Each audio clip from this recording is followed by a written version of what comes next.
माननीय सभासद, माननीय सभापति जी।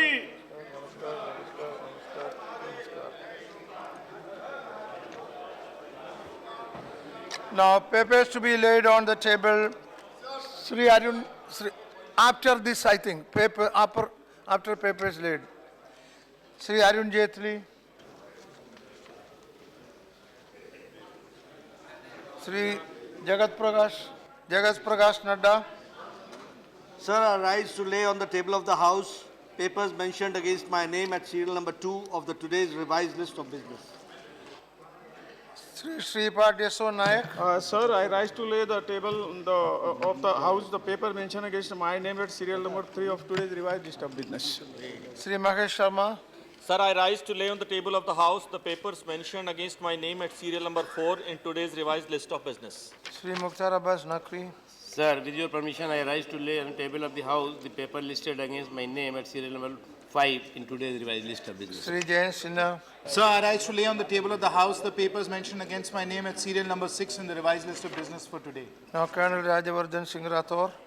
Sir, I rise to lay on the table of the House papers mentioned against my name at serial number 7 of today's revised list of business. Sri Anand Gite. सभापति जी, मैं आपकी अनुमति से आज की संशोधित कार्य सूची में क्रम संख्या 2 पर अपने नाम के सामने सूचीबद्ध कागजात सदन के पटल पर प्रस्तुत करता हूँ। Report on the Indian parliamentary participation in international conference. Sri Secretary General. Secretary General.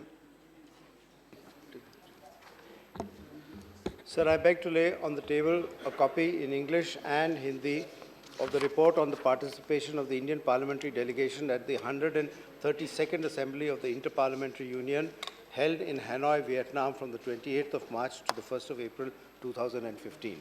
Reports of Department related Parliamentary Standing Committee of Commerce. Dr. Chandan Mitra. No? Okay. Oh, okay, Dr. Kubendra Reddy. So, following report in English and Hindi of the Department-related Parliamentary Standing Committee of Commerce, 123 report of export infrastructure in India, 124 report on the action taken by the government and the recommendation observation of the committee contained 119 report of the rubber industry in India, 125 report on the demand of grants, 2016-17 of Department of Commerce, Ministry of Commerce and Industries, 126 report on the demand of grants 2016 and 17 of Department of Industries, Policy and Promotion, Ministry of Commerce and Industries. Thank you. reports of the Department related Parliamentary Standing Committee on Industry. Sri K.C. Tyagi. Sir. Sir Bhupendra Yes, Sri Bhupendra Yadav. Sir, I beg to present a copy each in English and Hindi of the following reports. 272 report of the review of provision of corporate social responsibility under the Companies Act 2013.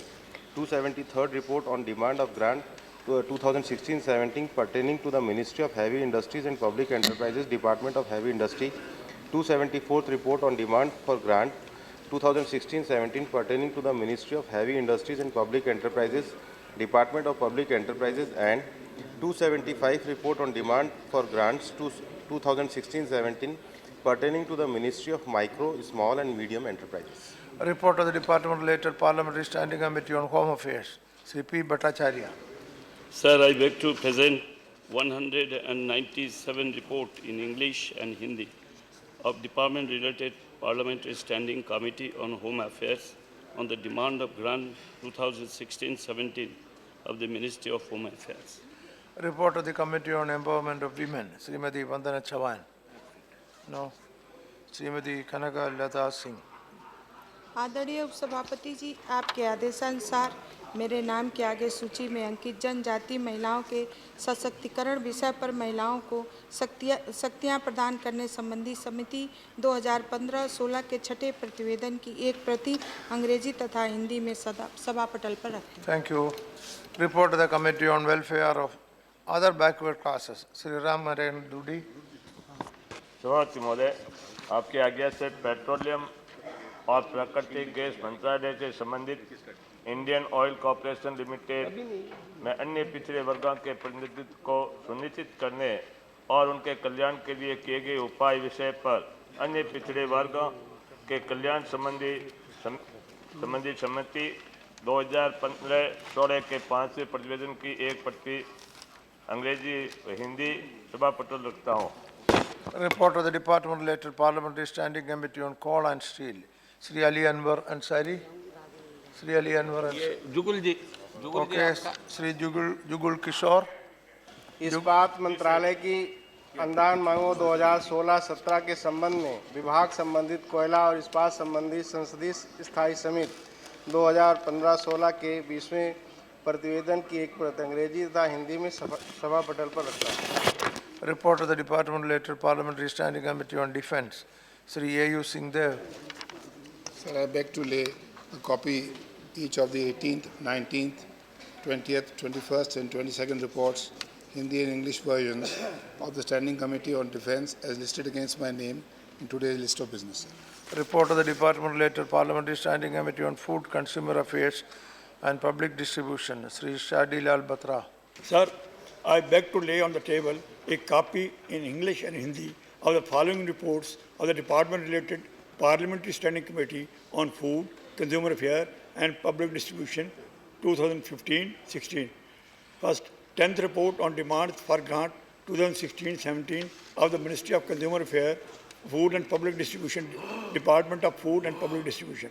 Second, 11th report on demand for grant 2016-17 of the Ministry of Consumer Affairs, Food and Public Distribution, Department of Consumer Affairs. A report of the Department related Parliamentary Standing Committee on Information Technology. Sri Salim Ansari. सूची में मेरे नाम के सामने सूचीबद्ध सूचना प्रौद्योगिकी संबंधी अस्थायी समिति 2016-17 के 23वें, 24वें, 25वें और 26वें प्रतिवेदन हिंदी और अंग्रेजी संस्करण को सभा पटल पर रखता हूं। Reports of the Department related Parliamentary Standing Committee on Labour. Sri Tapan Kumar Sen.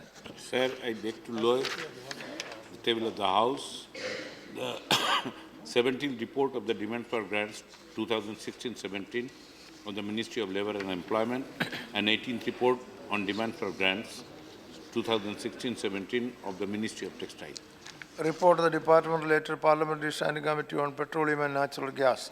Sri Bhuvaneshwar Kalita. Sir, I beg to lay the 12th report of the Standing Committee on Petroleum and Natural Gas as listed against my name in today's list of business. Announcement by Chair. I have to inform the members that a letter has been received from Srimati Kanimori stating that she is unable to attend the sittings of the House during the current session on account of political preoccupation in her state. She has therefore requested for grant of leave of absence for the current session of Rajya Sabha. Does she have the permission of the House for remaining absent from 25th April to 10th May 2016 during the current session of Rajya Sabha? I hope the House agree. Permission to remain absent is granted. Now, papers, Mr. Papers to be laid, Mr. Arun Jaitley. I'm sorry, sir, I was not there. No problem. Sir, I rise to lay on the table of the House the papers mentioned against my name in today's revised list of business. Okay, thank you. Yes, what do you want? Okay. My point of order, sir, is Rule 1 on the parliamentary bulletin. I'm referring to, sir, just 2 points. Clause 13, number 13, where my colleague yesterday, Shukhendu Shekhar Roy, was asked to, 255 was invoked. We have full respect for the chair. We complied fully and we have no issue and we never dispute the decision of the chair, and that's why he was asked to leave on 255, sir. And even though in the past, the imposition of 255, but I'm not going there because at no point do I want to say anything here which undermines the chair. Sir, the second is number 17, sir, and I'm reading from this bulletin because my colleague at no point left his seat. He was in his seat and he was saying what he has to say from his seat. Sir, I'm reading here from the bulletin of clause 17, quote, today's bulletin. Due to gross disorderly conduct in violation of rules and etiquette of Rajya Sabha, members entered the well of the House, shouted slogans persistently, and willfully obstructed the proceedings of the House. The chair repeatedly adjourned the House, sir. And there were 33 members who were named in that list, sir. So I seek a ruling from you. One member, sir, who was sitting and making his point from his seat, and another group of members were in the well of the house to use these words due to dross disorderly conduct. Sir, willfully, sir. So my request for a ruling, sir, does this violate Article 14 of the Constitution of India, sir? Okay. Sir, No, give us a ruling. see, sir. We have no other okay, issue. no. We comply and we Okay, never... I heard you, but since it is what happened yesterday was a ruling by the Honorable Chairman, I'm not able to say anything about that. Everybody has to obey. No, the ruling is, listen, ruling is, let me complete. Because always, you know, you read the rules, then it is very clear in the rules, the ruling of the chair cannot be questioned, cannot be discussed, and therefore I am unable to give a ruling on that. Okay. Now, Sir, with please. all sadness and with distress, since we have no other option, sir, because of this, sir, we are walking out today of the Rajya Sabha, sir. So you'll excuse us. Now, 0-hour submissions. Sri Bhupender,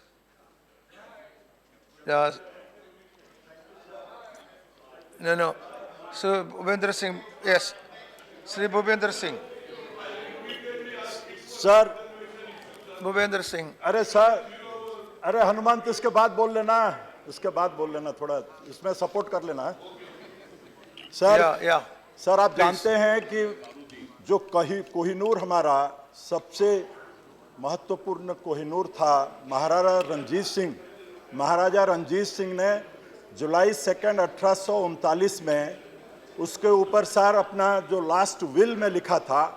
और sir जब हम 50वां साल हमारी आज़ादी का 1997 में पालन कर रहे थे तो उस वक्त सर मेरे पास टूरिज्म और कल्चर की मिनिस्ट्री थी राज्य में, और यहाँ पे इसी हाउस में मनमथनाथ दास थे मेंबर, अब वो नहीं रहे हिस्टोरियन, और करुणा सागर बेहरा 2 हिस्टोरियन हमारे उड़ीसा के, उनसे बैठ के हमने वो आर्काइव से निकाला जहाँ पे महाराजा रंजीत सिंह का विल था कि ये लॉर्ड जगन्नाथ पुरी को वो देना चाहते हैं, जगन्नाथ भगवान को देना चाहते हैं। और उसके ऊपर सर हमने एक heritage of history and heritage of Orissa contribute to Indian history and heritage एक मैगजीन भी उसी साल 50वें साल में निकाला था। सर उसमें उन्होंने जस्टिफाई किया कि महाराजा रंजीत सिंह ने क्यों काहे के लिए भगवान जगन्नाथ को वो कोहिनूर देने की अपनी विल जाहिर की थी। उन्होंने जस्टिफाई किया कि गुरु नानक देव जी गए थे वहाँ पुरी और वहाँ जाके जगन्नाथ की आरती उन्होंने गुरु ग्रंथ साहब में लिखी है, और इसी का कारण है जिसके लिए कि महाराज रंजीत सिंह ने जस्टिफाई किया था और उन्होंने उसको उस विल में दिया कि इसको वहाँ पे दिया जाए जगन्नाथ जी को। सर यहाँ पे कहा जा रहा है कि लॉर्ड गवर्नर जो डेलहाउसी थे, महाराजा रंजीत सिंह के 2 पुत्र तो सर लड़ाई में शहीद हो गए, जो छोटा बेटा था दिलीप सिंह उनको वो जब पहुंचा वहां तो सर इस हिसाब से मैं कहना चाहूँगा सर इस हिसाब से मैं कहना चाहता हूं कि इसको सरकार, मुझे बड़ी खुशी लगी सर जब पिछला इलेक्शन चल रहा था, हमारे आज के प्रधानमंत्री मोदी साहब पुरी गए, लॉर्ड जगन्नाथ की जय जगन्नाथ का नारा उन्होंने वहां लगाया, और मुझे बड़ा प्रसन्न हुई इस बात की कि उनकी भी बहुत भक्ति है जगन्नाथ धाम पे।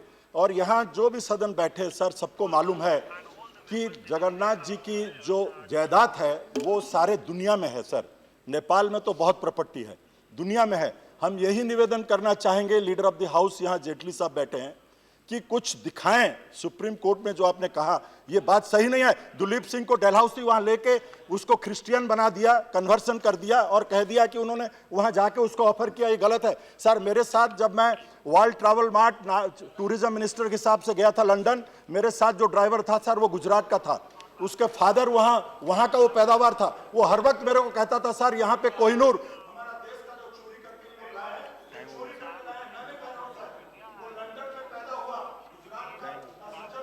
Okay, time over. Okay. Yes. You support. Yeah. Yes. All the names who support, all will be happy if the Kohinoor is brought back. Yeah. every member will be happy if it is brought back. Okay, now Sri P.L. Punia. बादल साहब को दो। माननीय उपसभापति जी, Now please. आपने मुझे समय दिया, मैं आपका बहुत आभारी हूँ। भारत की न्यायिक व्यवस्था बहुत ही कमज़ोर हो चुकी है। जजों की कमी और मुकदमों की अधिक संख्या के कारण जजों पर अधिक केस सुनने का भी दबाव है। वो एक केस की सुनवाई में केवल 2 मिनट से लेके 15 मिनट तक निपटारा कर देते हैं, जिससे निसंदेह कानून का फ़ायदा देश के गरीब लोगों को नहीं मिल रहा है। वर्तमान में सुप्रीम कोर्ट के 31 में से 6, हाई कोर्ट के 1056 में से 462 और निचली अदालतों में 20,214 से भी करीब 4,600 न्यायाधीशों के पद रिक्त हैं। आज 3 करोड़ 7 लाख केस लंबित हैं, जो 2040 तक बढ़कर 15 करोड़ होने का अनुमान है। आज देश के प्रति 10 लाख लोगों पर आवश्यक जजों की संख्या 50 की जगह मात्र 17 जज हैं। ऐसी स्थिति में सभी को शीघ्र न्याय देना एक बड़ी चुनौती बन गई है। न्याय के लिए अदालत की शरण में आया गरीब सालों तक जेल में सड़ता रहता है और उसे परिजन न्याय की आस में ही दम तोड़ देते हैं।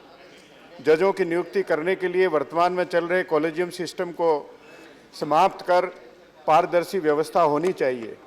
संविधान के अनुच्छेद 312 के अंतर्गत प्राविधान के अनुसार अखिल भारतीय न्यायिक सेवा की स्थापना की जानी चाहिए। सुप्रीम कोर्ट के साथ साथ parliamentary standing committee on law and justice ने भी अखिल भारतीय सेवा के गठन की सिफारिश की है। इसमें भर्ती राष्ट्रीय न्यायिक चयन प्रतियोगिता परीक्षा के माध्यम से होने पर अनुसूचित जाति, जनजाति, अन्य पिछड़े वर्ग के अभ्यर्थियों को आरक्षण का लाभ भी प्राप्त हो सकेगा एवं न्यायिक सेवा में आरक्षित वर्गों की कमी को भी पूरा किया जा सकेगा। अतः मेरा निवेदन है कि देश में जजों की पर्याप्त संख्या में तत्काल नियुक्ति की जाए, कॉलेजियम सिस्टम को समाप्त कर पारदर्शी व्यवस्था लागू की जाए, अखिल भारतीय न्यायिक सेवा का गठन किया जाए, न्यायपालिका में हर स्तर पर अनुसूचित जाति, जनजाति और पिछड़े वर्ग के लिए आरक्षण की व्यवस्था की जाए, जिससे देश को न्यायिक शासन का एक उपयुक्त ढांचा प्रदान कर सके और देश के किसी मुख्य न्यायाधीश को इसके लिए प्रधानमंत्री के समक्ष रोना नहीं पड़ेगा। Thank you very much. Sri Muhammad Nadibul Haqqan, he is associating. Okay. Now Sri A.U. Singhdev, BJD. Thank you, Dr. Chairman, sir. Sir, I have 2-3 points. I'll say it very quickly. The government has been kind enough to give the armed forces 1 rank, 1 pension. But they want respect for their years of service, struggle and sacrifice for the country. It's not just enough increasing the emoluments. Sir, किसी एक office में मैं गया, जब मैं director के office में घुस रहा था, मैंने देखा एक मेजर जनरल बैठे हुए थे। जहाँ पियोन बैठते हैं, उनके पास से कुर्सी लगा के उनको बैठा दिया गया। तो मेरी जान पहचानी थी उनसे। मैंने कहा साहब आप यहाँ क्यों बैठे हुए? ब्रिगेडियर साहब। उन्होंने कहा साहब घंटे भर से बैठा हूँ, अंदर वो चल रही है मीटिंग। तो मैं ये कहना चाहता हूँ सर कि ब्रिगेडियर साहब की जो seniority after 26-27 years of service है, is equivalent to the service of a director who has 12 years service. उसको बिठा के बाहर रखा। Sir, a major general after 33 to 34 years of service is equated to a joint secretary with 16-18 years of service. बड़े-बड़े board लगते हैं, join the army, join the navy, join the air force. कभी ये नौजवान जाके देखते हैं उसको और नेट पे जाते हैं, all net savvy people, they say कि अरे 12 साल अगर IAS बन जाएं, IFS बन जाएं और 27 साल उसकी इक्विवेलेंट करनी पड़े हमें आर्मी में, why should we join the army? We'll join the civil services. So that's not a correct thing, sir. This has to be looked into. Sir, at the time of independence, the commander-in-chief was number 2 in the order of precedence in India. After the 47-48 war, service chiefs were made junior to the judges of the Supreme Court. After the 62 war, they were made junior to the cabinet secretary. They were made junior to the attorney general after the 65 war. And after the 71 war, they were made junior to the controller auditor general. ये उनकी war चलती गई, हम लोग अच्छा करते गए, वो डिमोट होती चले गए। सर, इसमें एक बड़ी कमेटी बैठी थी के.एस. सुब्रमण्यम की, who had recommended an integrated headquarters which will seamlessly integrate the Ministry of Defence and 3 service headquarters. This is yet to be implemented. Sir, दुनिया में, US में, UK में, France में, जहाँ पे भी आप देखिए, the MOD is manned by uniform officers. In our case, they are manned by civil servants. Sir, तो इसे हमें ठीक करने की ज़रूरत है. The armed forces headquarters are deemed as associated headquarters and function outside the purview of the Ministry of Defence. इसे हमें ठीक करने की ज़रूरत है सर. सर ये पेंशन्स में एक जवान को पेंशन मिलती है 15 साल सर्विस के बाद में. अगर उसको 14 साल 9 महीने उसने सर्विस की, उसको पेंशन नहीं दें. हमें पेंशन मिलती है 2 साल 3 साल बाद, MLAs को मिलती है, MPs को मिलती है. इसको रिकन्सिडर करने की ज़रूरत है कि जवान को भी सर पेंशन मिलनी चाहिए 2 साल 3 साल 5 साल बाद. थर्ड पॉइंट हमारा है सर दैट दी एक सिपाही जो 19-20 साल में सर्विस करता है और 15 साल सर्विस के बाद में रिटायर करता है at 35 years. Sir, he should be taken into, I would suggest that the ex-serviceman be mandatorily absorbed in state and central police forces. Yes. Yes. See,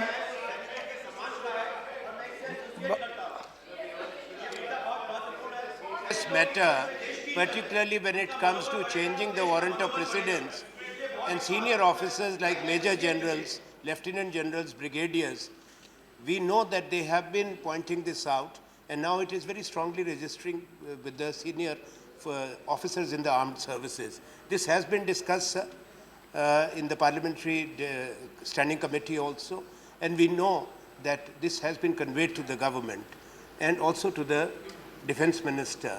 This issue needs to be resolved. It is not fair. And sir, as connected with that is another matter, that last year the warrant of precedence has been arbitrarily changed. Now, honorable members of parliament, don't go to other subjects. Sir, because yes, so sir, many it is related, sir. Warrant of precedence. That's correct. That has been changed. And members of parliament have been brought down, all members of parliament, even when it comes to the private secretary to the prime minister and others. We have experienced that, many of us. All right. And that the executive has done arbitrarily. Okay, but I have, 1 second. I have, yeah. You, sir, Yeah. this is a very serious point. This is a very serious issue that has been raised. I want through you to please ask the government to clarify whether they'll look into this position. They'll look into this issue and rectify. If there are any mistakes of that nature, you will rectify. At least assure us. Assure the House. All right, that you all will right. do. I have to pose a question. 1 second. I have to pose a question to, I have to pose a question to this house. MPs are getting pension when they complete 2 or 3 years. Jawan is not getting pension even if he completes 14 years and 364 days. Is it fair? This issue I was taking up for a long time. I am posing that question to you. Now, Sri Pramod Tiwari. Yes. Government will convey our feelings to the defense minister. Yeah. Yeah, he will. Yes. Yes. You convey our feelings to the defense minister. He will do that. Okay, sir, I will Yeah. Now, Sri Pramod Tiwari. माननीय उपसभापति जी, ये सरकार आई थी इस वादे के साथ कि अच्छे दिन आएंगे. अच्छे दिन ऐसे आए हैं कि आज चीनी 30-35 रुपए किलो से 50 रुपए किलो तक उपभोक्ता को मिल रही है. अच्छे दिन ऐसे आए हैं कि जो अपना खून पसीना बहाकर पैदा करता है वो किसान तो आत्महत्या कर रहा है. ये 50 रुपए किलो अगर चीनी बिक रही है तो ये सरकार बताए बिचौलिया कौन है जो इस सरकार की छत्र छाया में आम आदमी को लूट रहा है और किसान को मार रहा है. मैं पूछना चाहता हूं, दाल आज पहुंच गई है 170, 180 और कश्मीर में 235 रुपए. कश्मीर में 235 रुपए बिक रही है. मैं ये नहीं कहना चाहता कि केंद्र में भी और प्रदेश में भी भाजपा की सरकार है, ये 235 रुपए किलो दाल कैसे बिक रही है। मैं ये भी आपसे बहुत साफ कहना चाहता हूं, अगर ये बढ़ा हुआ लाभ किसानों को मिल जाता तो शायद जो लोग दाल खरीद रहे हैं उन्हें ये संतोष होता कि वो धरती के भगवान को ये पैसा दे रहे हैं। लेकिन मेरा निश्चित आरोप है कि ये पैसा किसानों को नहीं मिल रहा है, बल्कि सरकार में बैठे हुए लोगों के संरक्षण में पलने वाले सटोरियों, कालाबाजारी करने वाले और जमाखोरी के लोग, उन लोगों को ये पैसा मिल रहा है। इसलिए मैं इस पर सवाल उठाना चाहता हूं। मैं एक चीज और कहना चाहता हूं कि अभी परसों रात में डीजल का दाम बढ़ा, पेट्रोल का दाम बढ़ा। अजीब साहब, इस सरकार के अच्छे दिन का जो वायदा था, ये जब घटाना होता है तो पैसे में घटाते हैं और जब बढ़ाना होता है तो रुपए में बढ़ाते हैं। आज हालात ये है कि दिल्ली में 62 रुपए 19 पैसे पेट्रोल हो गया है, 50 रुपए 95 पैसे डीजल हो गया है और बाजार में 45, अंतर्राष्ट्रीय बाजार में $45 प्रति बैरल है। 32 नहीं, 32 हो गया, 40-45 के बीच में है। मैं कहना चाहता हूं 32 तक गया। मैं एक बात कहकर अपनी बात को बल देना चाहता हूं कि इन्हें शायद ये एयर कंडीशन में बैठकर सरकार की सत्ता के नशे में भूल रहे हैं कि डीजल वो चीज है, जब सूखा पड़ा हुआ है तो किसान बोरिंग सेट से, पंपिंग सेट से पानी निकालकर जानवरों को पिला रहा है, खुद पी रहा है, तो वहां डीजल की जरूरत पड़ती है। जब सूखा पड़ा था तो डीजल का दाम आपने 3 रुपए लीटर बढ़ा के सीधे सीधे सूखा पे आपने प्रहार किया है। टैंकर से पानी जा रहा है, वो भी डीजल से चलता है। जितनी चीजें सूखा से जुड़ी हुई हैं सब डीजल पर प्रभावित हैं। क्या आपको इतना सब्र नहीं था कि दुनिया के बाजार में जब $45 है तो आपने 3 रुपए प्रति लीटर क्यों बढ़ाया डीजल का दाम? 120 और $25 पर बैरल पे हमने 60 रुपए में बेचा और आपने $45 पे अगर आप बेच रहे हैं 62 रुपए, तो आप कालाबाजारी कर रहे हैं, चोरबाजारी कर रहे हैं और गरीब के। Time over. Shrimati Rajani Patil, Shrimati S, all names will be added. Shrimati Rajani Patil. Sir धन्यवाद। मैं एक मुद्दा उठाना चाहती हूँ आपके माध्यम से। जब यूपीए गवर्नमेंट थी तब हमारी नेता सोनिया जी, तब के पंतप्रधान मनमोहन सिंह जी और वस्त्र मंत्री आनंद शर्मा जी, इन्होंने इंदू मिल की जगह डॉक्टर बाबा साहब आम्बेडकर को देने का काम किया था स्मारक करने के लिए। 11 अक्टूबर 2015 में प्राइम मिनिस्टर मोदी जी ने उसका भूमि पूजन भी कर दिया, लेकिन कांग्रेस को हालांकि बुलाया नहीं था। वो उनकी 11 नवंबर एक state of art memorial Ambedkar ji का होना चाहिए, ये इस देश में सबकी इच्छा है।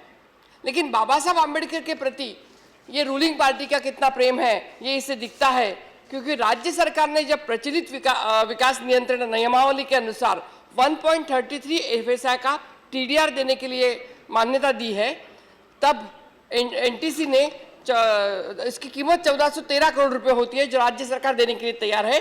19 अप्रैल को वस्त्रोद्योग मंत्रालय से NTC से एक लेटर गया है महाराष्ट्र सरकार को, जिसमें नगर विकास के प्रधान सचिव ने बोल दिया है कि उस जमीन के लिए 2.5 FSI यानी TDR दे दीजिएगा। उसका मतलब है 28 करोड़ रुपए की उन्होंने मांग की है। क्या बाबा साहब आम्बेडकर के मेमोरियल करने के लिए उसकी कोई कीमत हो सकती है? डॉक्टर बाबा साहब आम्बेडकर ये आस्था, विश्वास और भावना का प्रतीक है। देश में ही नहीं पूरे विश्व में बाबा साहब आम्बेडकर को चाहने वाले लोग बहुत सारे हैं। क्या ये जमीन के लिए खींचातानी बराबर लगती है, या केंद्र सरकार और राज्य सरकार के बीच में जो खींचातानी है उसका उपाय कोई सुलझ नहीं रहा है? इसके लिए आपको ध्यान देना जरूरी है। सर मैं बताना चाहूँगी कि बाबा साहब आम्बेडकर का महाराष्ट्र के लोग हम बहुत ही प्राउड फील करते हैं कि महाराष्ट्र के पुत्र डॉक्टर बाबा साहब आम्बेडकर, इन्होंने इतना बड़ा काम पूरे देश में ही नहीं पूरे विदेश में, पूरे विश्व में किया है कि जिसका स्मारक इतना अच्छा होना चाहिए, अंतर्राष्ट्रीय स्मारक होना चाहिए, जो स्टेट ऑफ आर्ट होना चाहिए, और उसके लिए जमीन का झगड़ा नहीं होना चाहिए, उसके लिए जमीन देने के लिए खींचातानी नहीं होनी चाहिए। जब 19 नवंबर को प्रधानमंत्री ने उसका उद्घाटन किया है, भूमि पूजन किया है, 6 महीने के बाद भी अभी तक उसकी जमीन हस्तांतरित नहीं हुई है। यही निराशाजनक है और मुझे लगता है कि केंद्र सरकार ने, जो आप सत्ता में बैठे हैं, उन्हें जल्द से जल्द ये जमीन हस्तांतरित करके देनी चाहिए और डॉक्टर बाबा साहब आम्बेडकर का एक अच्छा स्मारक वहाँ जल्दी से जल्दी होना चाहिए। ओके, धन्यवाद। ऑल सपोर्ट, या all support Shri Vivek Gupta, you support, associate, okay. Okay, all names will be added, your name will also be added. Shri Vivek Gupta, all names will be added, all names. Everybody is supporting. Shri Vivek Gupta, no, absent. Shri Pallavi Govardhan Reddy,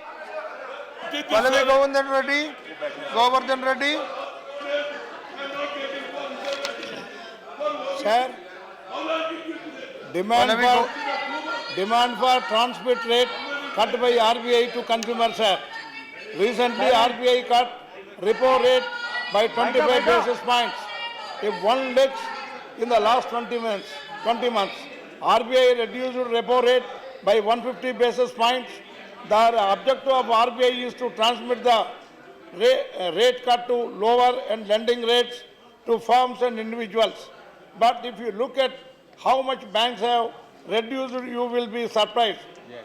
Banks have reduced out of 150 basis points, only 60 and 70 basis points. People thought that banks would pass on interest rates on home, car and personal loans, as the RBI itself has reduced the base rate. Culprits are not only private and foreign banks, but also nationalized banks, because they are also not passing on the benefit to customers. If that is the case, what is the point in reducing the repo rate?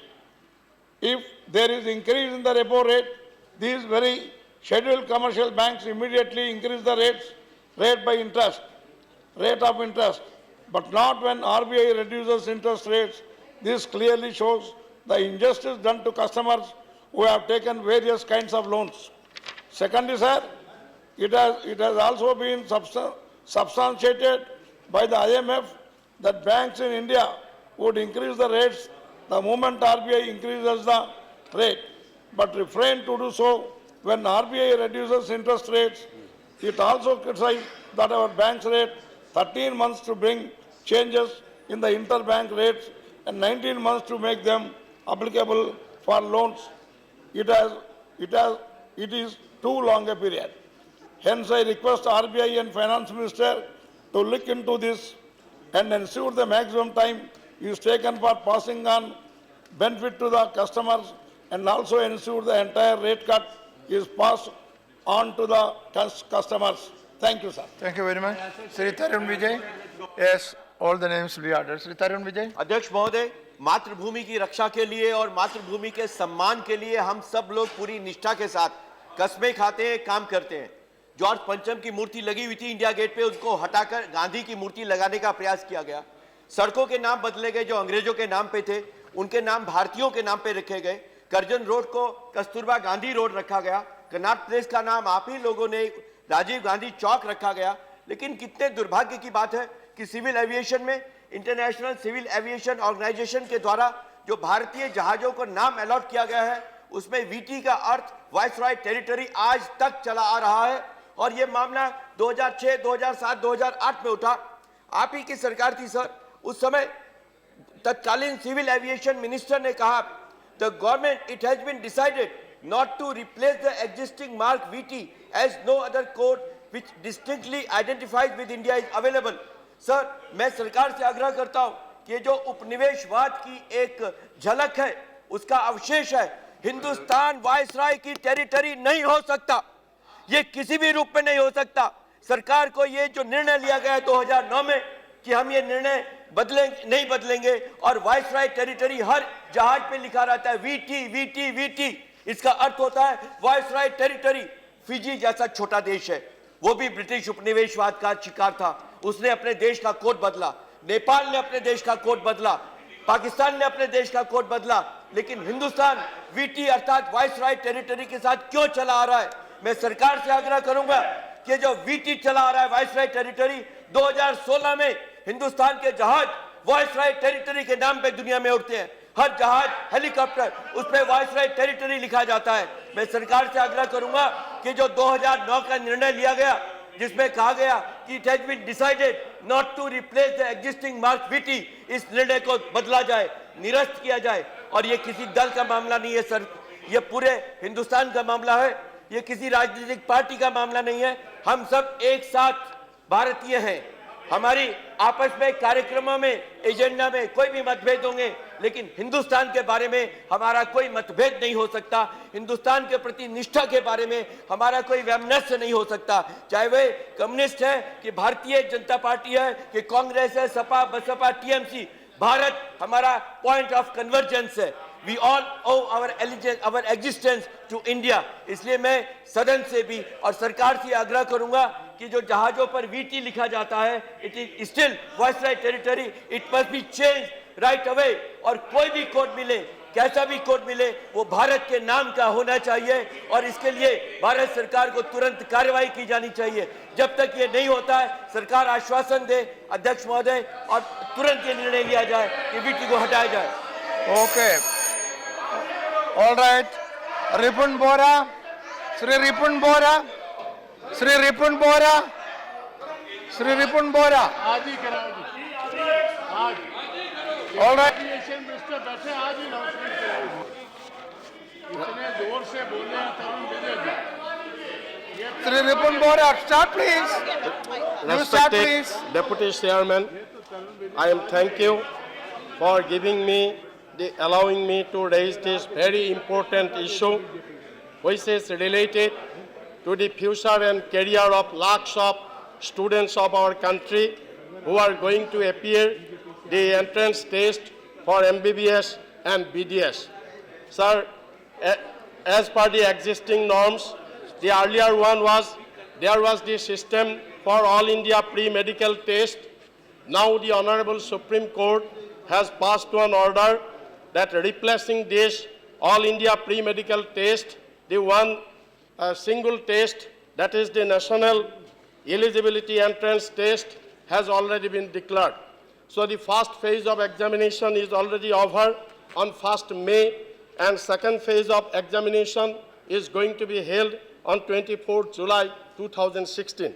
Now, sir, the problem is here that lakhs of students, they are prosecuting their preparation on mother tongue, on their regional language, on their mother tongue.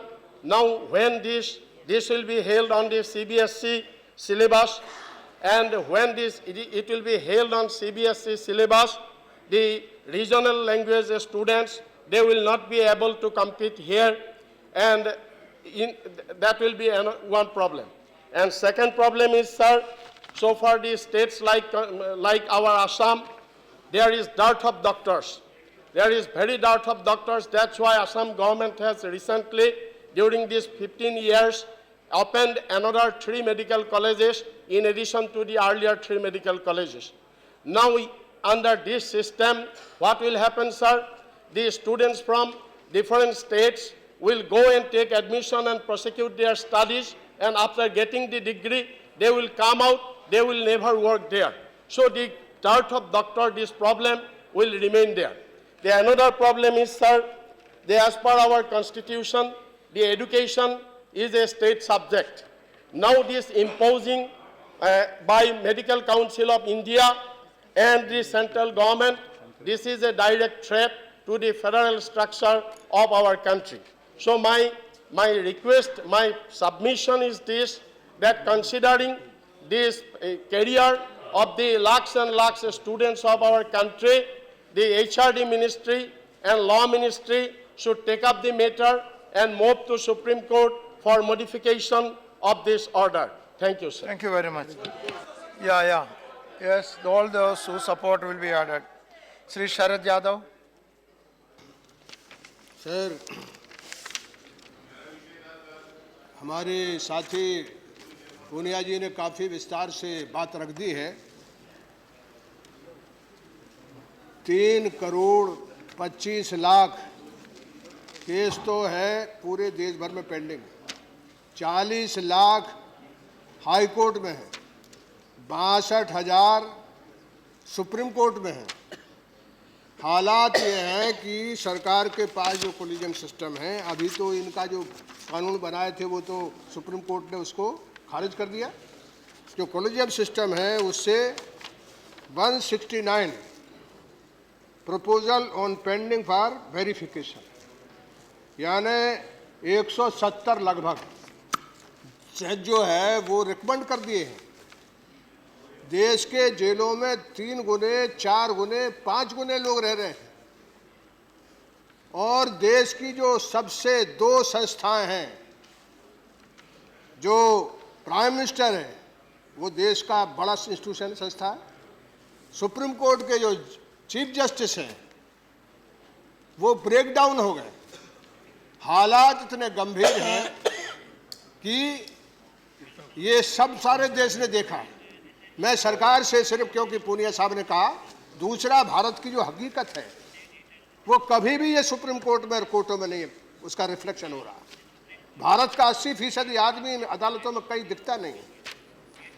इसलिए मैं आपके माध्यम से कहना चाहता हूं कि सरकार की तरफ से इतनी बड़ी घटना हो गई कि प्रधानमंत्री वहां बैठे थे और जो चीफ जस्टिस है वो ब्रेक डाउन हो गए, यानी इतना तरह से मजबूर है, इतनी तरह से दिक्कत में है, और लगता है कि उनके दिल को कि भाई बहुत, यानी जो आदमी के ऊपर जिम्मेदारी होती है और जब पूरी तरह से भारत के अंदर इतने केस हैं उसमें किसी तरह की जब कोई समाधान नहीं निकलता, तो जो 2 लोग थे जो सर्वोच्च संस्था के संस्था है, लोकतंत्र ऐसे नहीं चलता।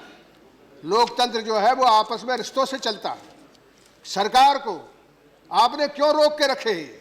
कितने दिन लगेंगे आपको आईबी को लोगों की जो जज हैं उनके बारे में पता लगाने, कितने दिन लगेंगे? इसलिए सरकार जो है वो सर ये गंभीर मामला है जो पूनिया साहब ने उठाया। उन्हें बहुत सी बातें कही हैं, मैं उनको नहीं दोहराऊंगा क्योंकि मेरे पास है, लेकिन मैं आपके माध्यम से सरकार से कहना चाहता हूं कि इस पर बयान लेकर क्यों नहीं आती? क्यों ये पूरे देश भर में लोग दूरे तिगने गरीब लोग अंदर बंद हैं और सरकार की तरफ से इतनी बड़ी घटना होने के बाद कोई सफाई, कोई नहीं, और पार्लियामेंट चल रहा और सरकार की तरफ से कोई भी बात, यानी आपको बताना चाहिए कि क्यों आपने रोक के रखे हैं। ये 170 लोग क्यों आपने रोक के रखे हैं? क्यों नहीं इनको क्लियर कर रहे हैं? 15 दिन में आईबी पता लगा सकती है, प्रधानमंत्री के पास है।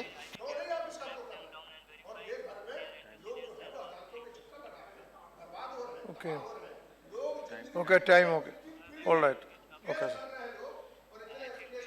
ओके, या okay, yes. Mr. Sharad Yadav said, but I just want to add one thing, sir. I want the government to respond. When the Judicial Appointment Committee bill had come, we had opined, and the whole house, large number in the house, had opined that you convert this into the National Judicial Commission that will also deal with the appointments, transfers, etc. of the judges. That was not done. That was not accepted by the government. Now that appointments thing is under suspension. Now this is happening here. So how do we clear our backlog? What is the plan, roadmap of the government? You as a chair, you must ask them, sir. Please tell the house. Sir ये इतना बड़ा मुद्दा है, सरकार तो इस पे No, they'll have to respond. Minister should be law minister जो है वो बताए तो आकर के सदन को। Let the parliament हो रहा क्यों? चलो आप ही बता दीजिए। Yes, Minister. उपसभापति जी, आदरणीय शरद जी ने और सीताराम येचूरी जी ने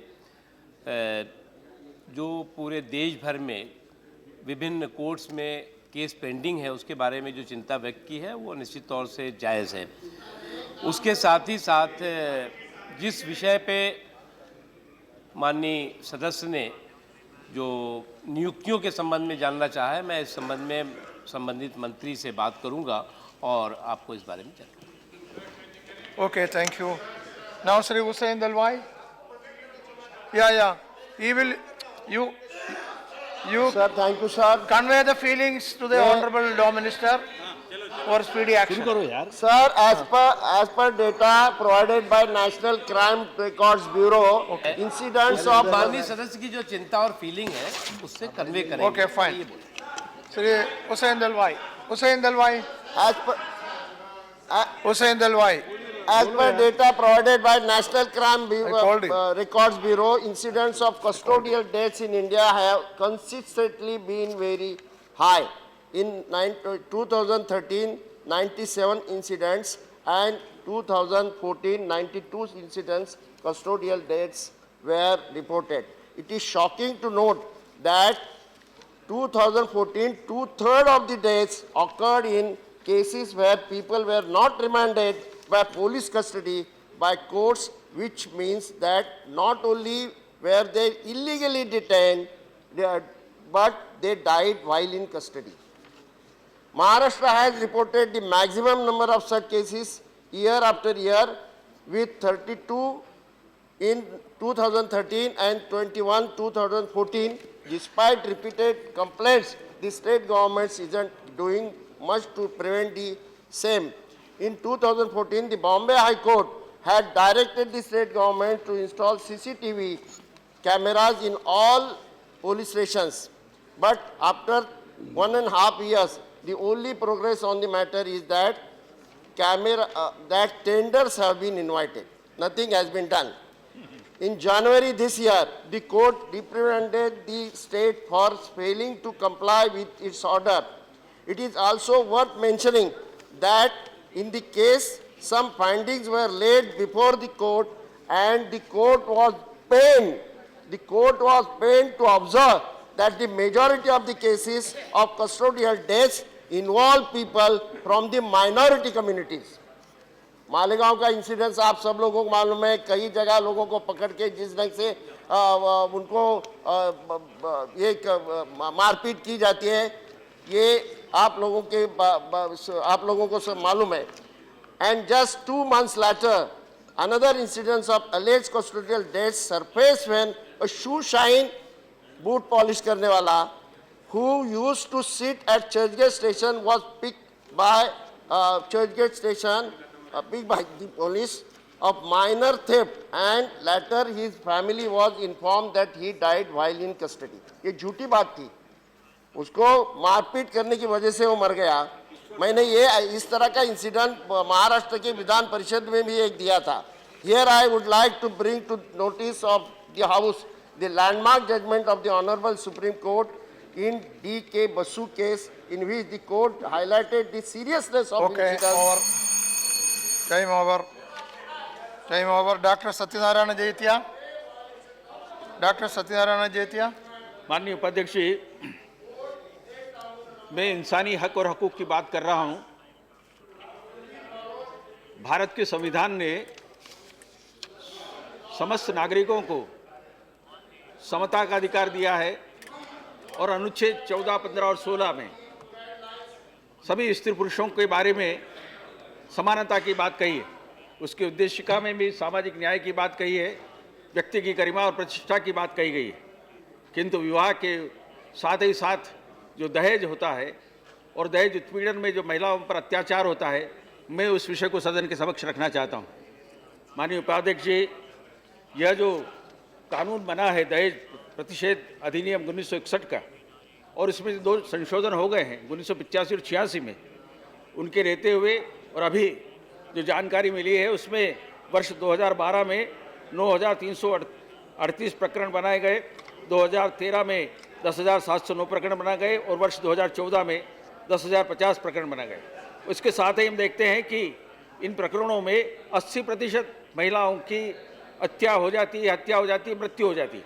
और उस अत्याचार के कारण से इन्हें प्राय 80% प्रकरणों में जो दहेज अत्याचार के प्रकरण है उसमें महिलाओं को बाध्य कर दिया जाता है मरने के लिए, या उन्हें मार दिया जाता है. अर्थात ये जो सारे प्रकरण हैं, जिस तरह से अन्याय अत्याचार हो रहा है उसके बारे में और देश को ध्यान देना चाहिए.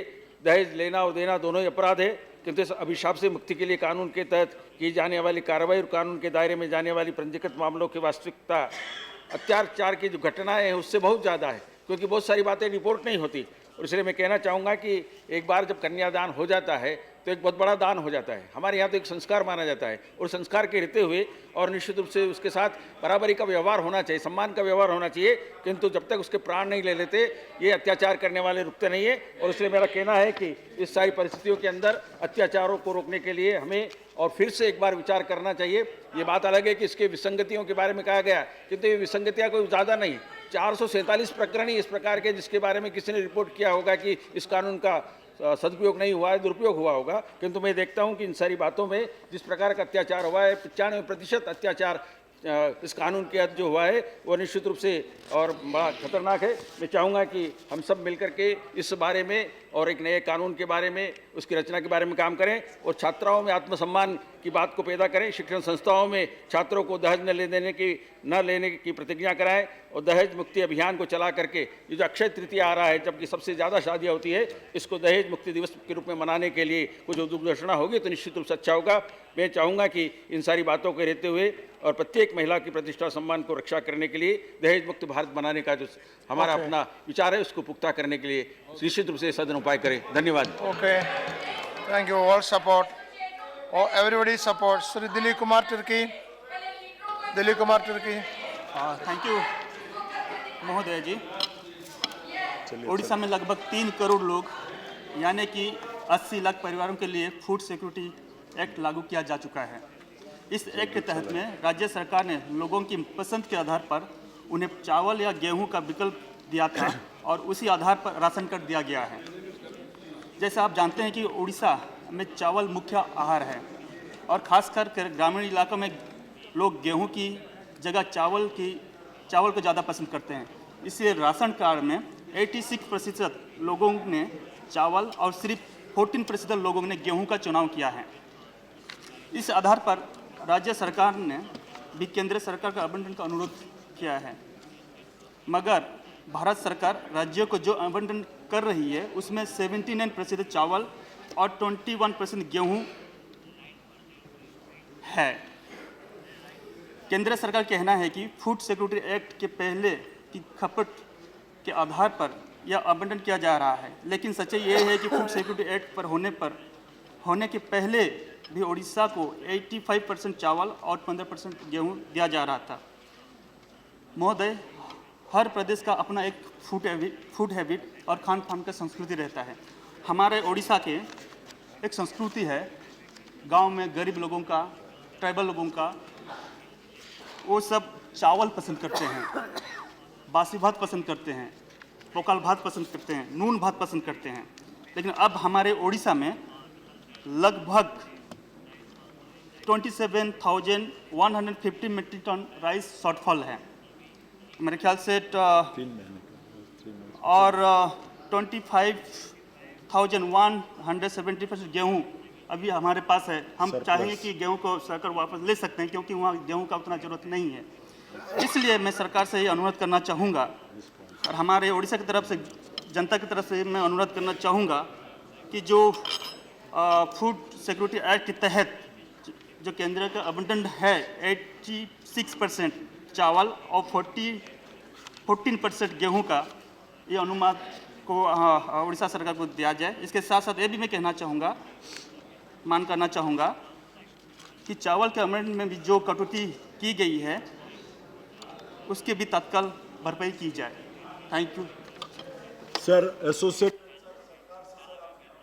Okay, now Shri B Hanumanth Rao, you say today or tomorrow? Yes, I'm giving you a chance. Okay, repeat tomorrow if you not ready. Dr. Sanjay. Sir, bhai. Are you saying? Yes. Then do it. Sir, Deputy Chairman, sir, with great concern I have to state that even after 23 years of the implementation of 27 reservation, OBC jobs, their representation is not beyond 10%. In government departments or public sector undertaking, even the level of clerical post, OBC representation has not touched 27%. In public sector, banks representation of OBC, the top executive posts are in only 1%, sir. This is mainly due to lack of monitoring mechanism, implementation of 27% reservation.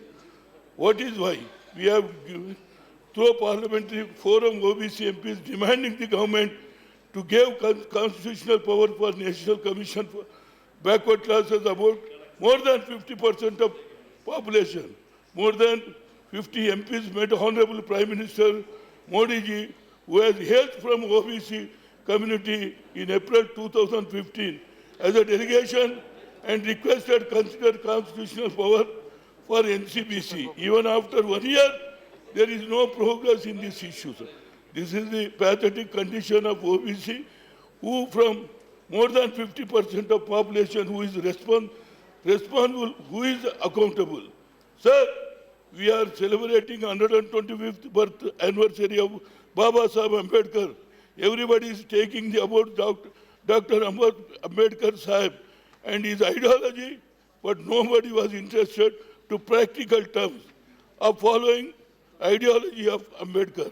I want to ask, what is this policy of the government towards the OBC? Honorable Prime Minister says that present reservation policy will continue, but same day, that rules, some states take different position, steps are taking to provide reservation to forward community based on the economic criteria. I want to tell that reservation policy is not poverty alleviation scheme.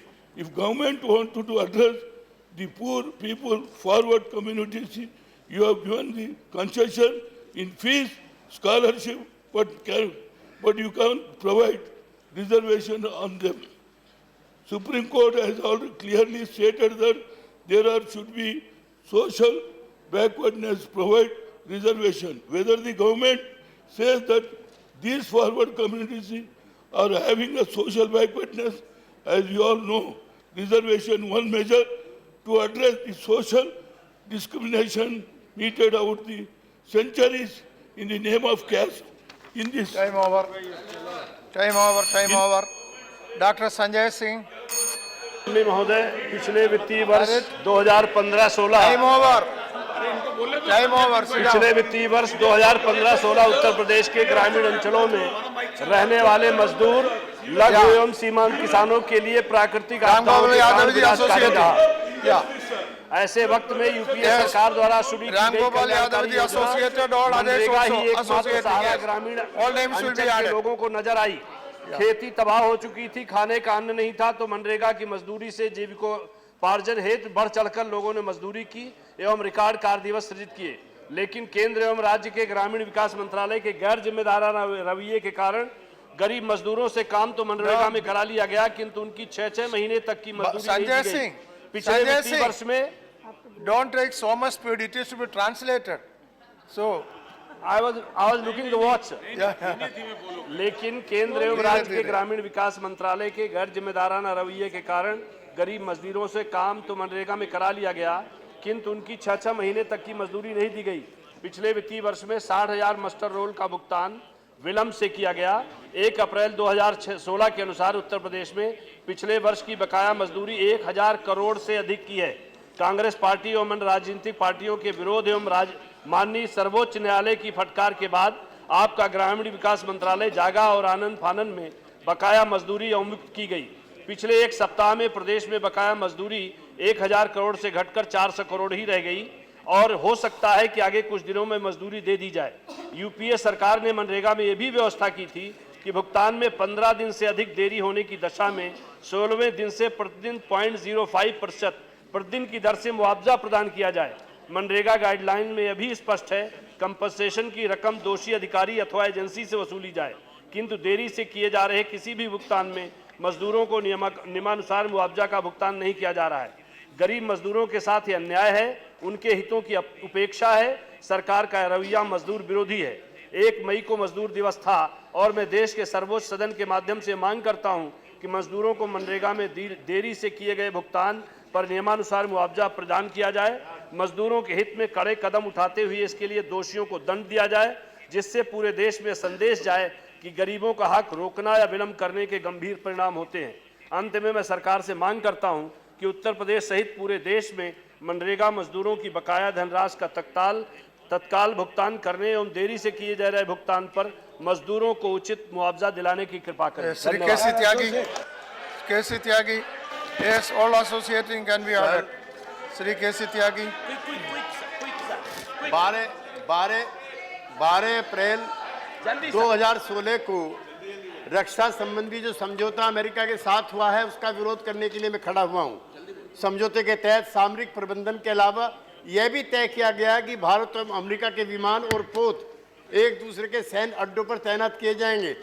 सरकार की जो ये वर्तमान नीति है, विदेश नीति, time over, it is question hour now. स्थापित नीति है उससे रिपीट फॉर टुमारो। हाँ, कल question hour now. Yeah. Tomorrow it can be repeated. I'm afraid question